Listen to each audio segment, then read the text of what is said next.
Doctor ortho Ayurvedic oil and capsule, अब दर्द भी घुटने टेकेगा। गैरसैंण में पेश होगा बजट सत्र, जनहित में महत्वपूर्ण होगा बजट। भराड़ीसैंण विधानसभा में 9 मार्च से 13 मार्च तक के लिए आहूत सत्र। केंद्रीय आरक्षण की मांग से गूंजा जोशीमठ। पैनखड़ा समुदाय का आरक्षण के लिए लगाई हुंकार, कहा आरक्षण सूची में जगह, लेकिन केंद्रीय सेवाओं और शिक्षण संस्थानों में आरक्षण नहीं। हरिद्वार में साधु संतों ने खेली रंगों और गोबर से होली। रंग और गोबर लगाकर किया भजन कीर्तन।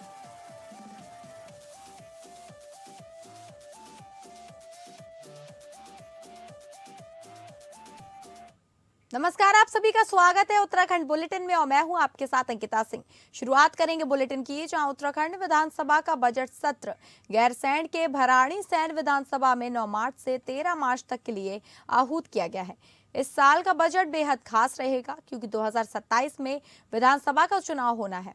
चुनावी वर्ष में इस बजट में महिलाओं, किसानों, युवाओं सहित आमजन के लिए विशेष फोकस गया है।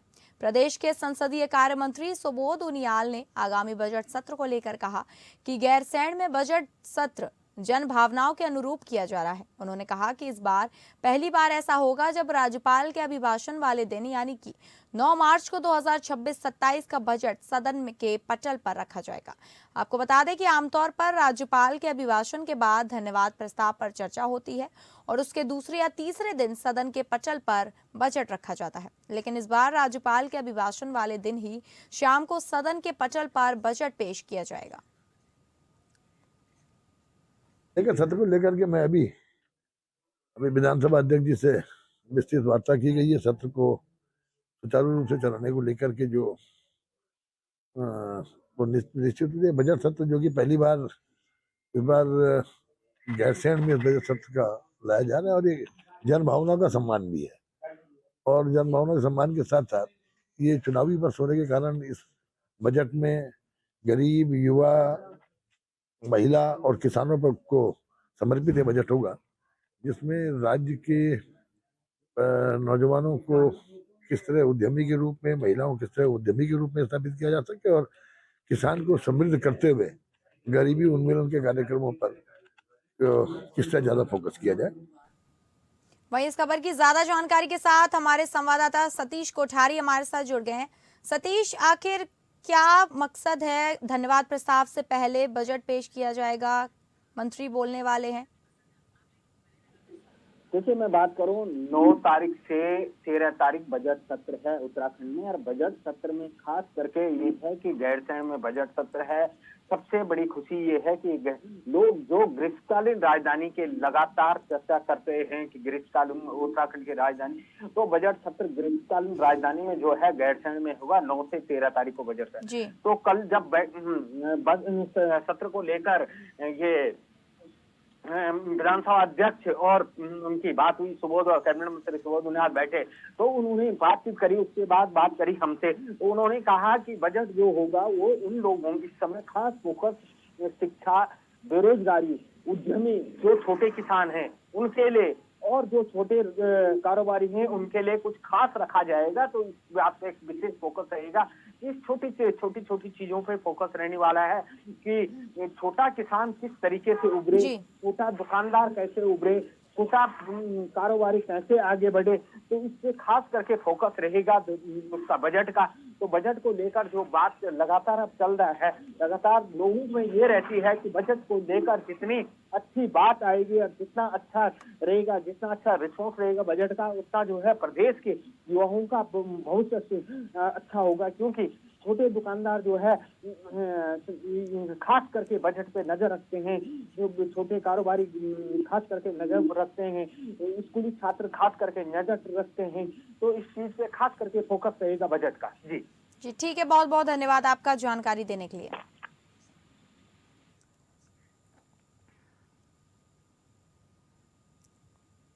आगे बढ़ेंगे खबर में, जहां मुख्यमंत्री पुष्कर सिंह धामी ने धार्मिक पर्यटन, ग्रामीण सशक्तिकरण और आधारभूत ढांचे के विस्तार को प्राथमिकता देते हुए वित्तीय स्वीकृतियां प्रदान की हैं। मुख्यमंत्री ने मां नंदा राज जात की तैयारियों, त्रिस्तरीय पंचायती राज संस्थाओं को वित्तीय हस्तांतरण तथा विभिन्न विकास योजनाओं के लिए कुल लगभग 12,6.83 करोड़ की धनराशि स्वीकृत की है। इससे पर्वतीय क्षेत्रों में अवस्थापना सुविधाओं के विकास के साथ ही ग्रामीण और शहरी क्षेत्रों में निर्माण कार्यों को गति मिलेगी। मुख्यमंत्री पुष्कर सिंह धामी ने मां नंदा राजात मार्गों पर अवस्थापना सुविधाओं के विकास को 3.08 करोड़ रुपए स्वीकृत किए हैं। इससे चमोली जिले के थराली, कर्णप्रयाग, देवाल और नारायण बगड़ विकास खंडों में पार्किंग स्थलों एवं विश्राम गृहों का निर्माण किया जाएगा। मुख्यमंत्री ने 15वें वित्त आयोग की संस्तुतियों के अंतर्गत प्रथम किस्त के रूप में त्रिस्तरीय पंचायती राज संस्थाओं को कुल 89 करोड़ रुपए हस्तांतरित करने की स्वीकृति दी है। इसमें जिला पंचायतों को 13 करोड़, क्षेत्र पंचायतों को 9 करोड़ तथा ग्राम पंचायतों को 66 करोड़ रुपए प्रदान किए जाएंगे। इसके अलावा विभिन्न विकास योजनाओं के लिए कुल 34 करोड़ रुपए की वित्तीय स्वीकृति दी गई। इनमें थराली में बहुमंजिला पार्किंग, टिहरी गढ़वाल के घनसाली में बस स्टॉप निर्माण, पौड़ी गढ़वाल के यमेश्वर क्षेत्र में सिल्ला कांडई मोटर मार्ग का द्वितीय चरण, राष्ट्रीय आयुष मिशन की निर्माणाधीन योजनाएं, रामनगर आवासीय परियोजना की पेयजल योजना और नैनीताल क्षेत्र के विद्यालयों की मरम्मत भी शामिल है।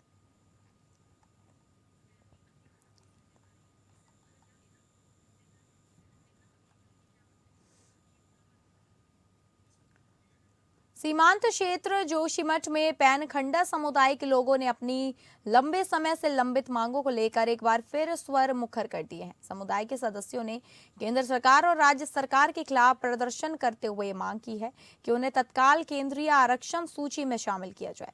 गौरतलब है कि लंबे संघर्ष के बाद वर्ष 2017 में राज्य सरकार के इस समुदाय को राज्य की आरक्षण सूची में तो स्थान दिया, लेकिन केंद्रीय सेवाओं पर शिक्षण संस्थानों में आरक्षण का लाभ न मिल पाने के कारण युवाओं में भारी रोष है।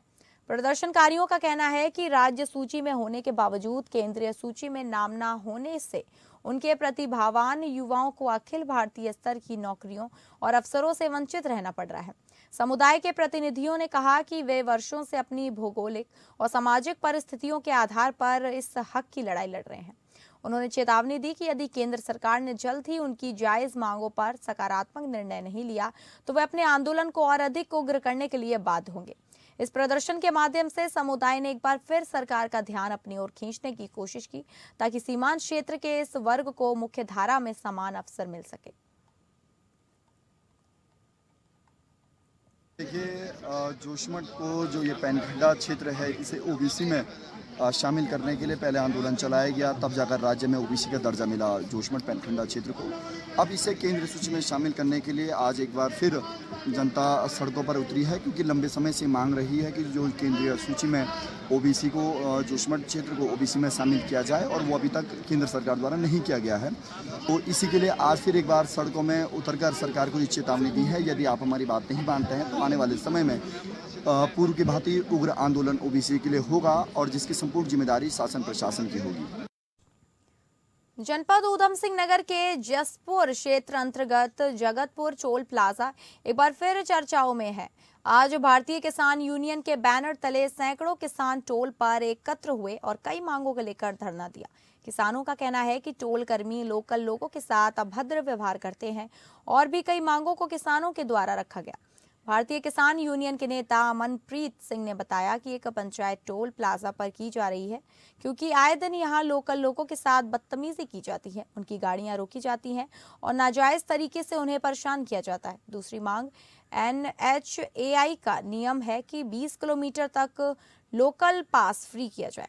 मासिक पंचायत हर महीने की जाती है, जो आज टोल प्लाजा पर की जा रही है। मुख्य मुद्दा टोल प्लाजा का है क्योंकि जय जवान जय किसान का नारा हमारा है। जो सुविधा जवान को मिलती है वो किसान को भी मिलनी चाहिए। पूरे देश में भारतीय किसान यूनियन के लोगों से टोल वसूली नहीं की जाती और ये गुंडा टैक्स भी जगह जगह टोल प्लाजा पर आए दिन लोगों से बदतमीजी की जाती है, उनके साथ मारपीट की जाती है। इन सभी बातों को लेकर आज यहाँ पंचायत है, यहाँ वार्ता करेंगे और लिखित में एक ज्ञापन देंगे और फिर भी कुछ नहीं करते तो आगे की रणनीति बनाकर एक बड़ा आंदोलन करेंगे।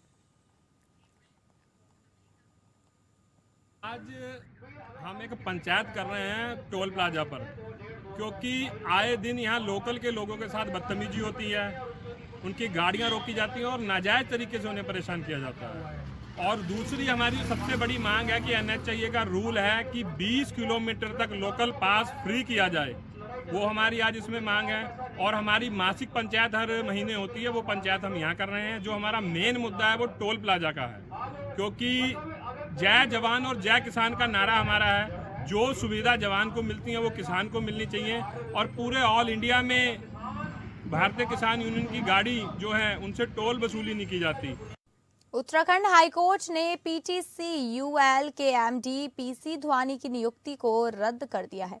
ध्वानी की नियुक्ति और गैर तकनीकी होने के कारण अवैध पाई गई थी। हाईकोर्ट ने कहा कि ध्वानी की नियुक्ति 2021 की नियमावली के विरुद्ध की गई, जिसमें MD पद के लिए तकनीकी योग्यता अनिवार्य है। इसके लिए इसके बाद अपर सचिव ऊर्जा मेहरबान सिंह बिष्ट को अतिरिक्त जिम्मेदारी दी गई। ध्यानी की नियुक्ति को चुनौती देने वाली याचिका पर हाईकोर्ट ने सरकार को फटकार लगाई और कहा कि नियमों का पालन करना होगा। अगली खबर का रुख करेंगे, जहां धर्मनगरी हरिद्वार के जूना अखाड़ा में संतों ने अनोखे अंदाज में रंगों और गाय के गोबर से होली खेलकर परंपरा और आस्था का संदेश दिया। शुक्रवार को हरिद्वार के जूना अखाड़ी स्थित माया देवी मंदिर प्रांगण में निरंजनी अखाड़ा और जूना अखाड़ा के संतों ने पारंपरिक रंगों के साथ साथ गाय के गोबर से होली खेली। संतों ने एक दूसरे को रंग और गोबर लगाकर भजन कीर्तन के बीच उत्सव मनाया। अखिल भारतीय अखाड़ा परिषद के अध्यक्ष श्री महंत रविंद्रपुरी ने कहा कि गोबर होली हमारी सनातन परंपरा का प्रतीक है। गाय को हिंदू धर्म में माता का दर्जा दिया जाता है और उसका गोबर भी पवित्र माना जाता है। यह प्रकृति के प्रति सम्मान, पर्यावरण संरक्षण और भारतीय संस्कृति की विशिष्टता का संदेश देता है। अखिल भारतीय अखाड़ा परिषद के महामंत्री स्वामी हरिगिरी महाराज ने कहा कि होली का पर्व संत समाज को एक सूत्र में पिरोने का कार्य करता है। गोबर होली के माध्यम से समाज को यह संदेश दिया जाता है कि हमें अपने जड़ों और परंपराओं से जुड़े रहना चाहिए तथा प्रकृति के साथ सामंजस्य बनाकर जीवन जीना चाहिए। बहुत बहुत आशीर्वाद साधुवाद। देखिए, आज हमने गोबर के साथ होली खेली। आपने देखा होगा, गौ माता हमारी माता है, सबकी माता है, राष्ट्र माता है। आज हमने प्रयास किया कि गौ माता को राष्ट्र माता घोषित किया जाए और हम आह्वान करते जितने भी हमारे साधु संत है, जितने सनातनी है, सभी जो है जो हमारा ये गोबर है, गोबर के साथ होली खेले। देखिए, आज आपने देखा, आज भगवान शंकर जो काशी विश्वनाथ में जो होली खेलते हैं वो भी गोबर से ही खेलते हैं, रंगों से खेलते हैं। और हमने काशी विश्वनाथ जी को साक्षी मान के आज 5-10 नाम जो अखाड़ा के इसमें ग्राउंड में सबने होली खेली है। और आज हमारे साथ चक्रपाणी जी महाराज है, जिनका पट अभिषेक हुआ है, जिनको जगत गुरु शंकराचार्य की उपाधि दी गई है। उत्तराखंड में चारधाम यात्रा 2026 को लेकर तैयारियां तेज हो गई हैं। मुख्य सचिव आनंद वर्धन ने उच्च स्तरीय बैठक में यात्रा को सुरक्षित, सुगम और तकनीक सक्षम बनाने के निर्देश दिए। अधिकारियों को व्यापक कार्य योजना तैयार कर समयबद्ध क्रियान्वयन सुनिश्चित करने को कहा गया, ताकि श्रद्धालुओं को किसी तरह की सुविधा असुविधा न हो। बैठक में खास तौर पर केदारनाथ बद्रीनाथ मार्ग पर स्वास्थ्य सेवाओं को मजबूत करने और निर्बाध बिजली आपूर्ति सुनिश्चित करने पर जोर दिया गया। ट्रैफिक जाम और आपात परिस्थितियों इन स्थितियों की सूचना तुरंत देने के लिए व्हाट्सएप अलर्ट सिस्टम विकसित करने के निर्देश भी दिए गए। साथ ही QR कोड आधारित सूचना व्यवस्था, स्पष्ट साइनेज और मानक संचालन प्रक्रिया जारी करने पर विशेष फोकस रहेगा। मुख्य सचिव ने चमोली, रुद्रप्रयाग और उत्तरकाशी के जिलाधिकारियों को आपसी समन्वय के साथ व्यवस्थाएं दुरुस्त करने के निर्देश दिए हैं। भीड़ प्रबंधन, संसाधनों की अग्रिम तैनाती और आपदा से निपटने की तैयारियों को प्राथमिकता देने को कहा गया है, ताकि चारधाम यात्रा 2026 श्रद्धालुओं के लिए सुरक्षित और व्यवस्थित रूप से संपन्न हो सके।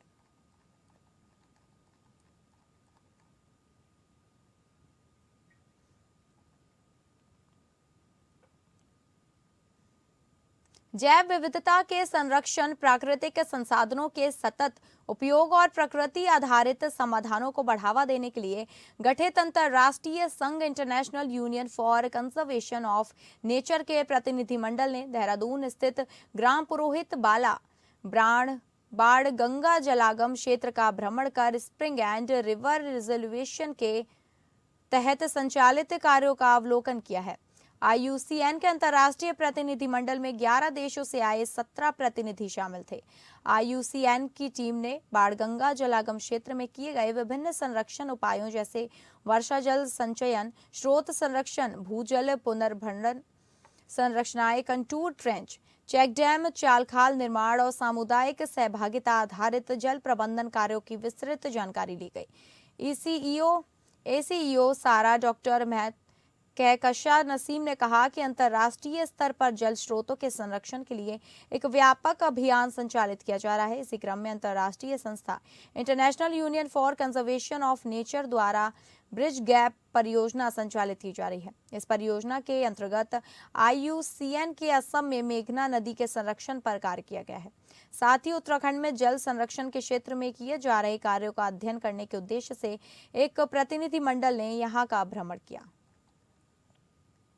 अभी पूरे अंतर्राष्ट्रीय स्तर पे जल स्रोतों को बचाने के लिए, वाटर सोर्स को कंजर्व करने के लिए पूरी एक मुहिम चल रही है।